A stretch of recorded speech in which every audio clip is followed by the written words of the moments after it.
할렐루야. 썸머타임이 끝나는 11월 첫째 주 주일 예배입니다.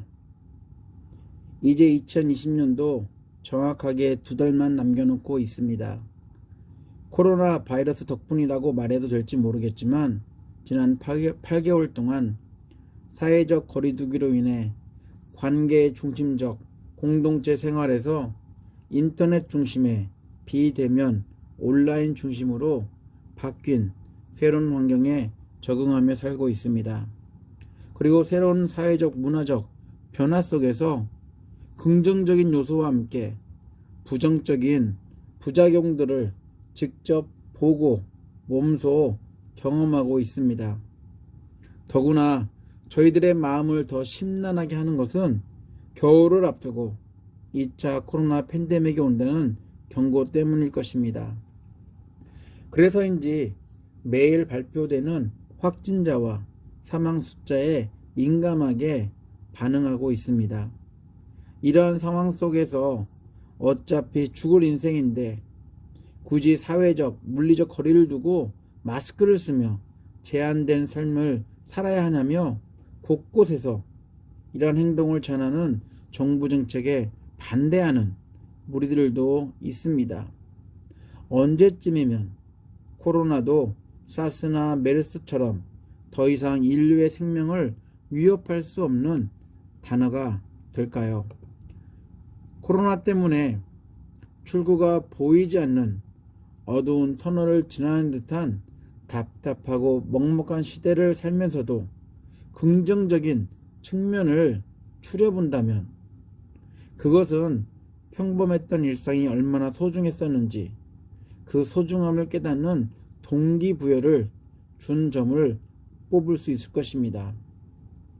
장례식장도 결혼식장도 식당도 만남도 마음대로 할 수 없는 이 현실 때문에 뭐든 자연스러웠고 자유스러웠던 과거가 그리운 것은 사실입니다.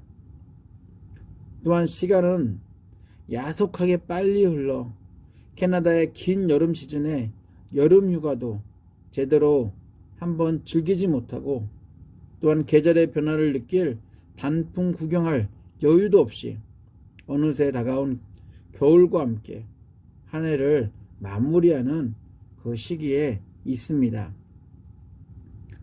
지난 수개월 동안 발버둥을 쳐봤지만 저희들의 인생이 얼마나 연약한지 보이지 않는 바이러스를 통해 재확인할 수 있었습니다.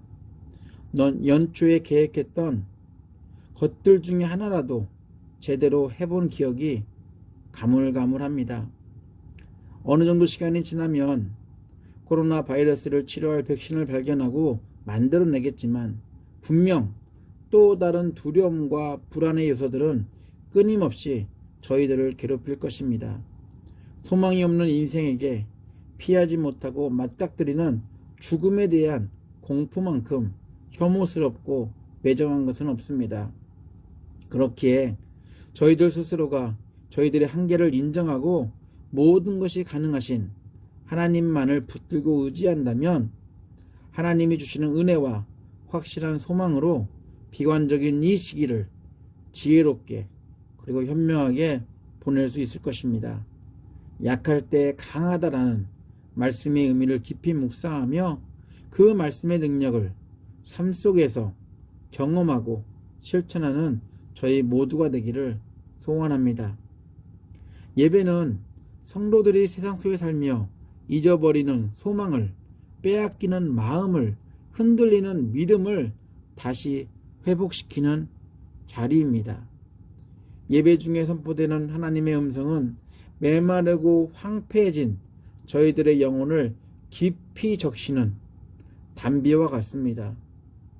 예배를 통해 여전히 저희들 안에 존재하는 여러 가지 세속적인 것들을 씻어내고 그리고 메말라 있는 저희들의 영혼에 생명을 공급하시는 하나님의 능력을 경험할 수 있습니다. 예배 중에 살아계신 하나님은 저희들을 만나 주실 뿐 아니라 만져주시고 위로해 주실 것입니다. 복받기 위한 종교 행사로 이 예배 시간을 투자하기보다는 믿음을 주시는 하나님을 찬양하고 기도를 들으시는 하나님께 간구하며 소망과 희망이 사라진 마지막 시대를 사는 저희들에게 하시는 하나님의 음성이 주는 감동과 감격이 저희 모두에게 넘치기를 원합니다. 그리고 오늘 예배 중에 비대면이지만 성찬 예식이 있습니다.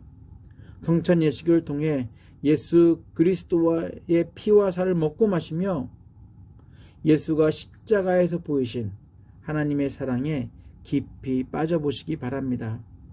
그리고 세상의 염려와 걱정과 불안함과 두려움과 인생의 고민들로 가득 차지했던 저희들의 마음을 하나님 한 분으로 채우는 은혜의 시간이 되기를 원합니다.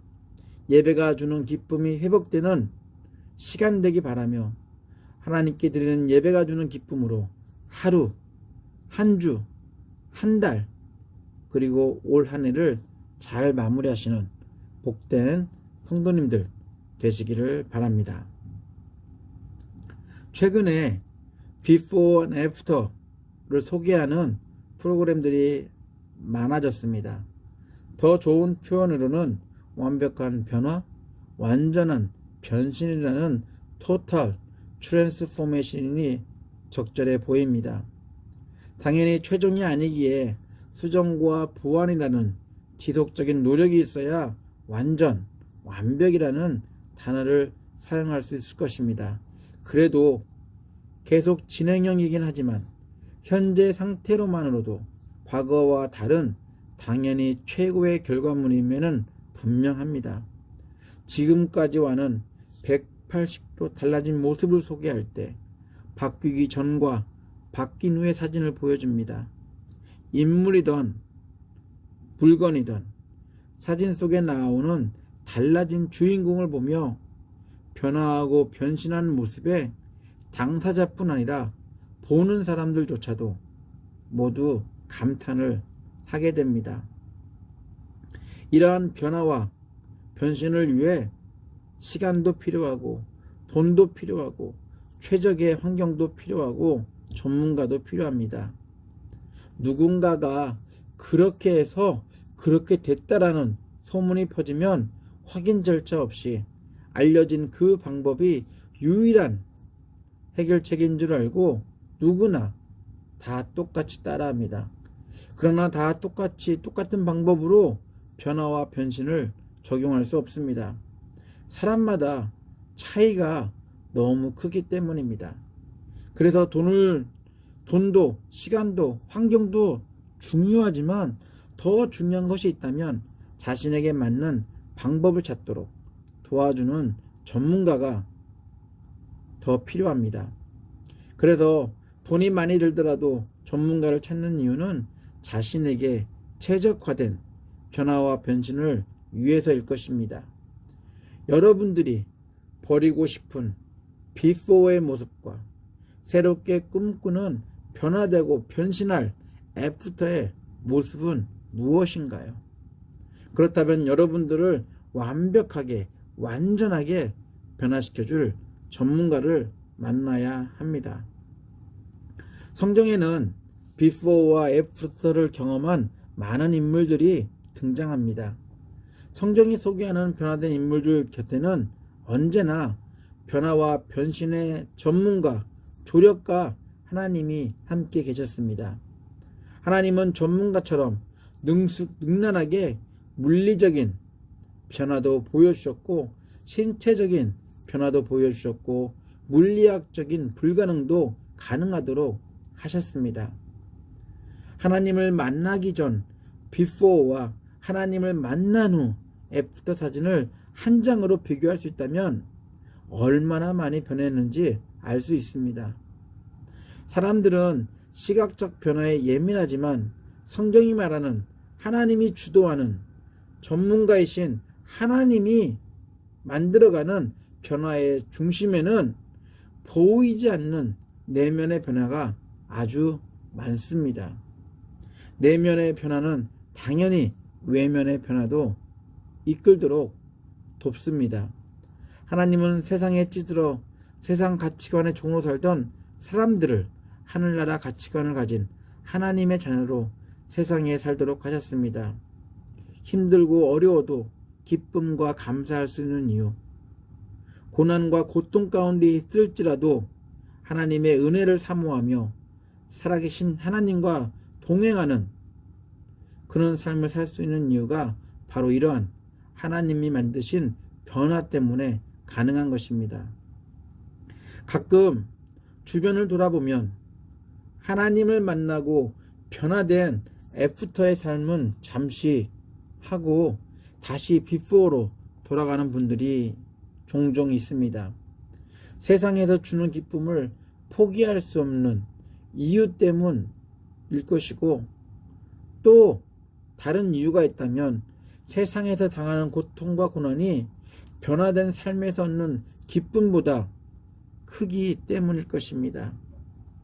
육체적인 그런 감당할 수 없는 것 때문에 우리는 그런 은혜들을 쉽게 잊어버리고 아니면 쉽게 포기하고 다시 돌아가는 그런 모습들 자주 보게 되는데 참 안타까운 현실이기도 합니다. 변화되기 전 똑똑했고 부유했고 건강했고 가문이 좋고 능력이 많았어도 하나님을 통해 변화된 그리스도인들은 변화 전의 상태보다 하나님의 사랑을 우선순위로 여겼습니다.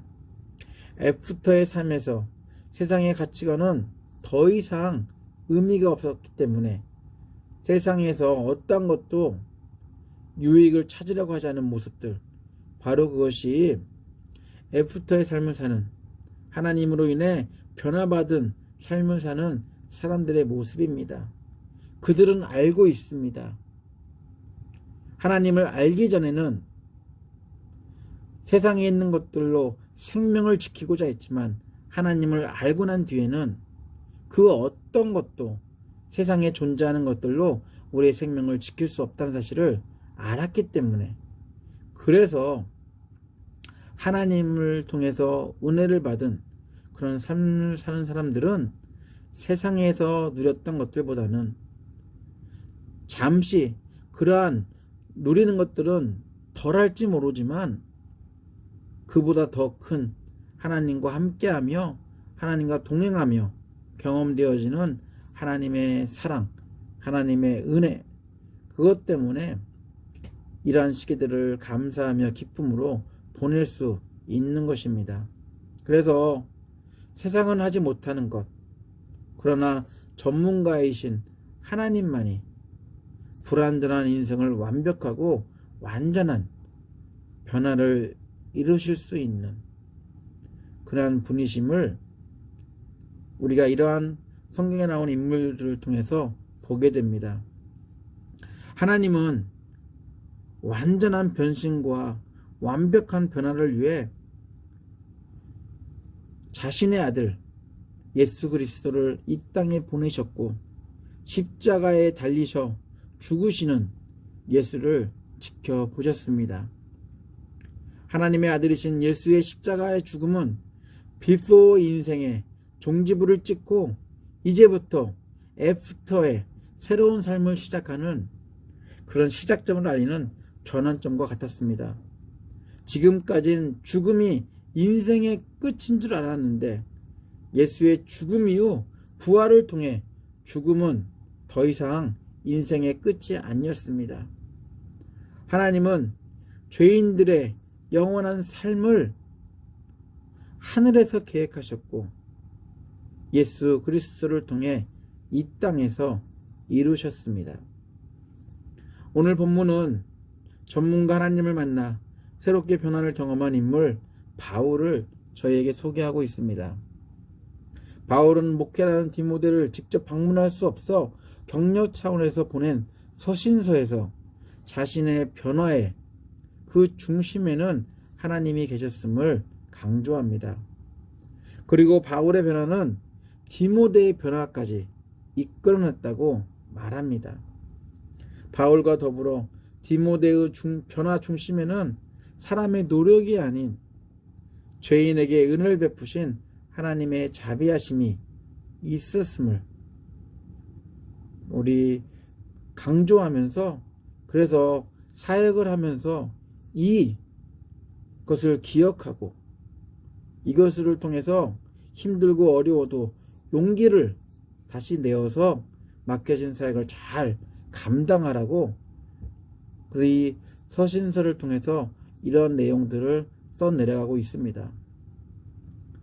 디모데뿐 아니라 지금 저희에게도 똑같은 마음으로 이 편지는 읽혀질 수 있습니다.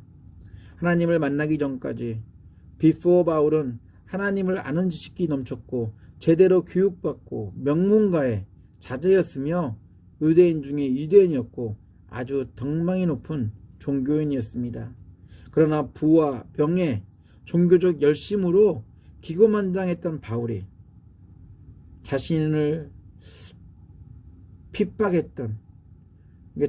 핍박했던 예수를 다메섹에서 만난 뒤 변화전 자신의 모습이 얼마나 형편없었는지 부끄러운 자신의 상태를 가감없이 말합니다. 빌립보서 3장 4절로 11절입니다. 하기야 나는 육신에도 신뢰를 둘만합니다. 다른 어떤 사람이 육신에 신뢰를 둘만한 것이 있다고 생각하면 나는 더욱 그러합니다. 나는 난지 8해 만에 할례를 받았고 이스라엘 민족 가운데서도 베냐민 지파요 히브리 사람 가운데서도 히브리 사람이요 율법으로는 바리새파 사람이요 열성으로는 교회를 박해한 사람이요 율법의 의로는 흠잡을 데가 없는 사람이었습니다. 그러나 나는 내게 이루었던 것은 무엇이든지 그리스도 때문에 해로운 것으로 여기게 되었습니다. 그뿐만 아니라 내 주 예수 그리스도를 아는 지식이 가장 고귀함으로 나는 그 밖에 모든 것을 해로 여깁니다. 나는 그리스도 때문에 모든 것을 잃었고 그 모든 것을 오물로 여깁니다. 나는 그리스도를 얻고 그리스도 안에 있는 사람으로 인정받으려고 합니다.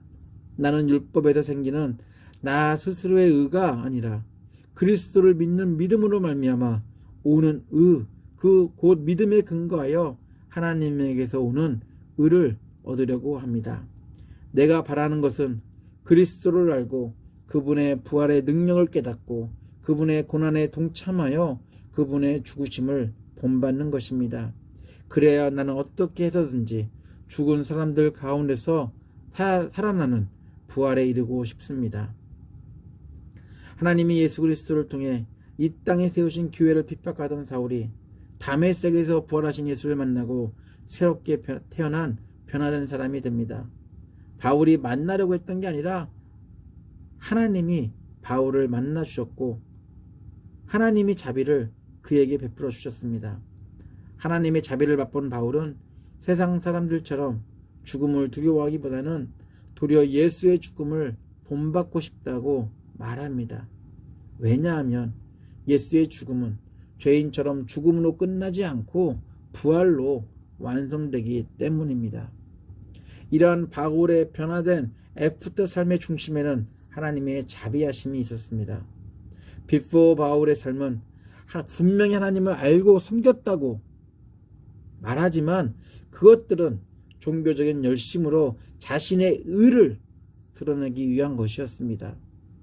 바울은 가지고 있는 것으로 알고 있는 것으로 탁월한 가족력과 종교적 자부심으로 자신의 의를 자랑하려고 했지만 그것들은 하나님의 영광과는 아무런 관계가 없고 도리어 하나님의 영광을 가리는 요소일 뿐이었습니다. 바울은 그동안 대단한 착각 속에 살고 있었습니다. 당연히 바울은 하나님을 만나기 전까지 자신의 의만 알았지 하나님의 자비하심을 몰랐습니다. 그러나 비포 바울이 애프터 바울이 된 뒤 바울의 인생의 주어는 1인칭 단수 나에게에서 3인칭 단수 하나님으로 바뀌고 인생의 목적이 1인칭을 강조하는 나 스스로의 의가 아니라 3인칭 단수 자비의 하나님이 베푸신 그리스도를 믿는 믿음으로 신실하고 의롭게 사는 믿음의 사람이 되는 걸로 바뀌게 됩니다. 몇 번의 죽을 고비를 넘기고 온갖 비난과 저주와 핍박 속에서도 자신에게 맡겨진 사역을 위해 죽음조차도 감당 못하는 변화된 삶을 이어왔습니다. 13절부터 16절입니다. 쉬운 성경입니다.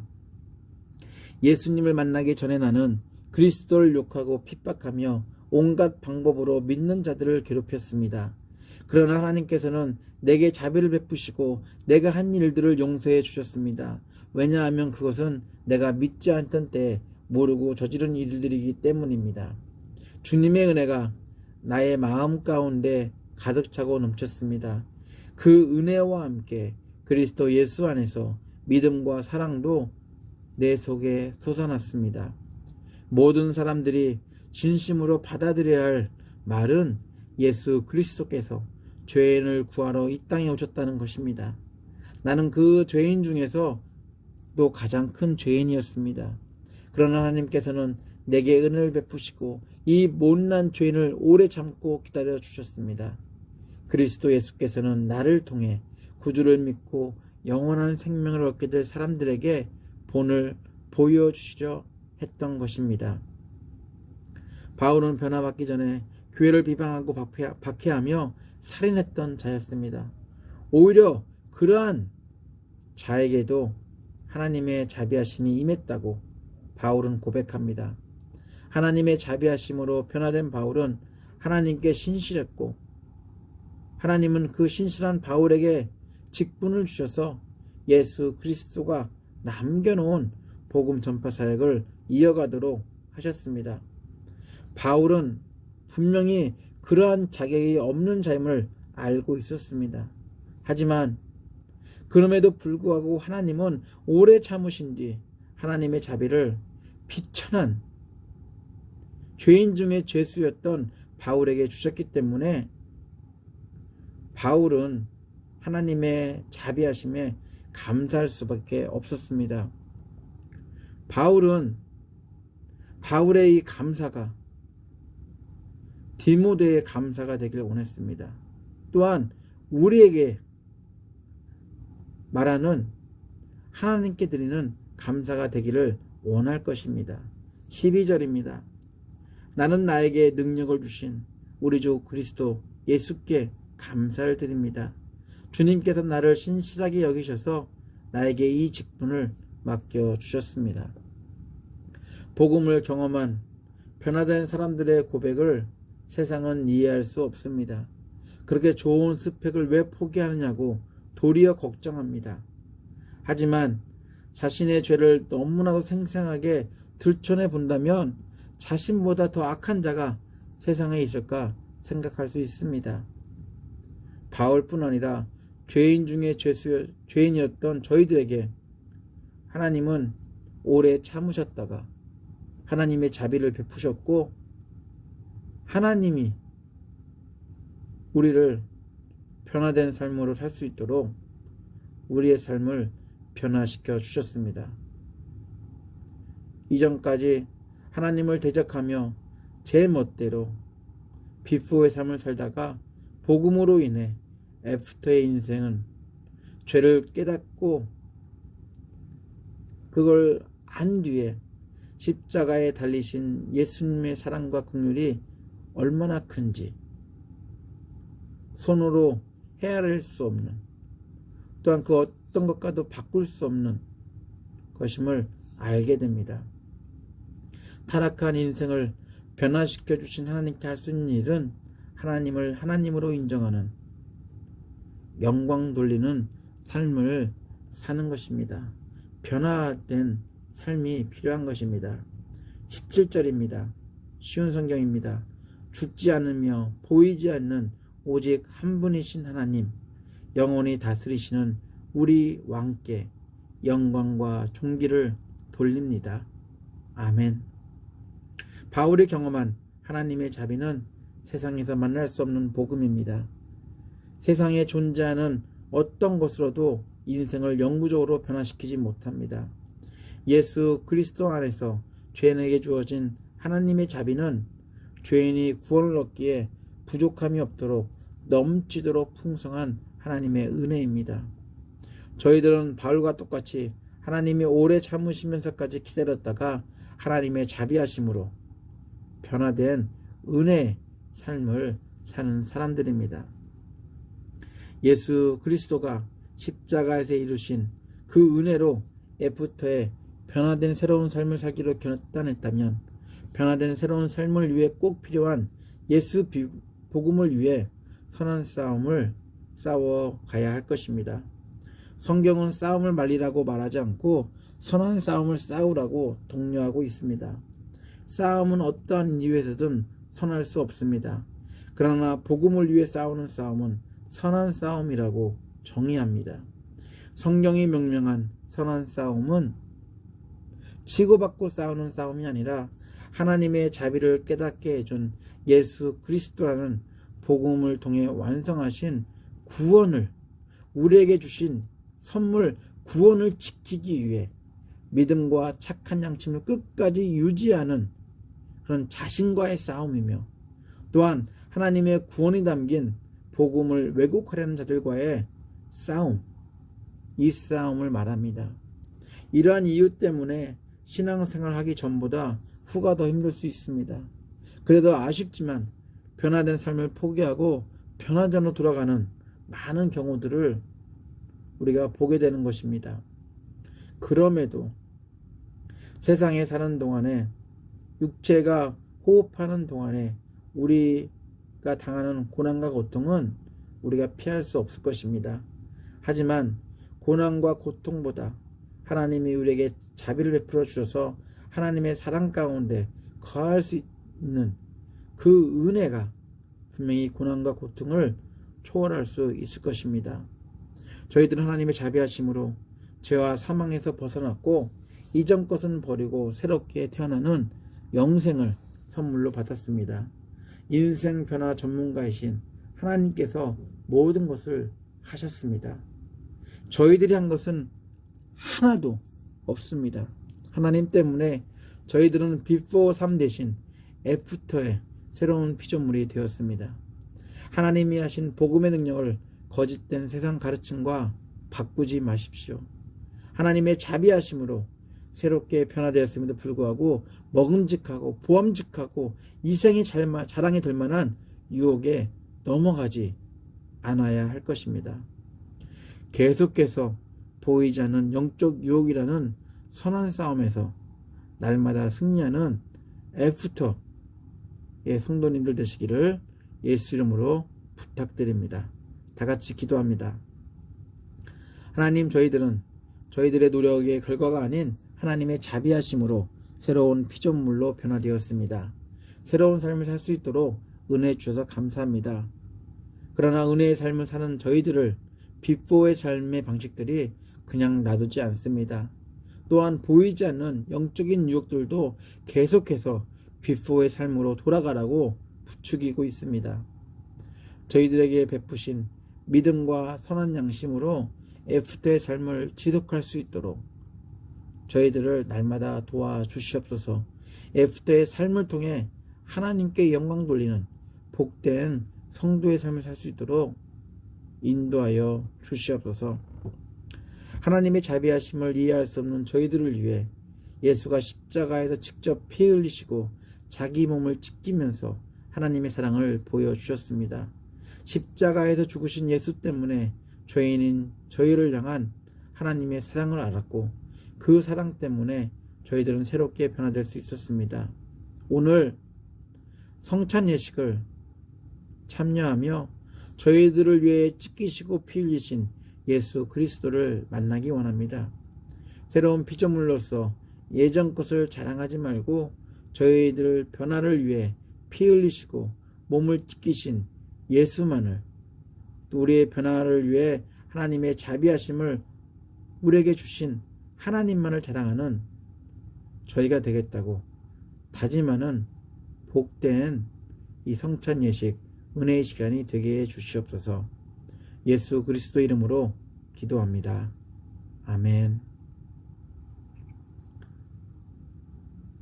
지금은 예수 그리스도의 은혜와 아버지 하나님의 극진하신 사랑과 성령님의 감동 감화하심이 비포의 삶의 유혹과 보이지 않는 영적 유혹 속에서도 하나님의 자비하심으로 애프터의 새로운 삶에서 믿음과 선한 행실을 가지고 선한 싸움을 날마다 싸우려고 결단한 예배자들 머리 위에, 가정 위에, 사업체와 교회 위에 함께 하시기를 간절히 축원하옵나이다.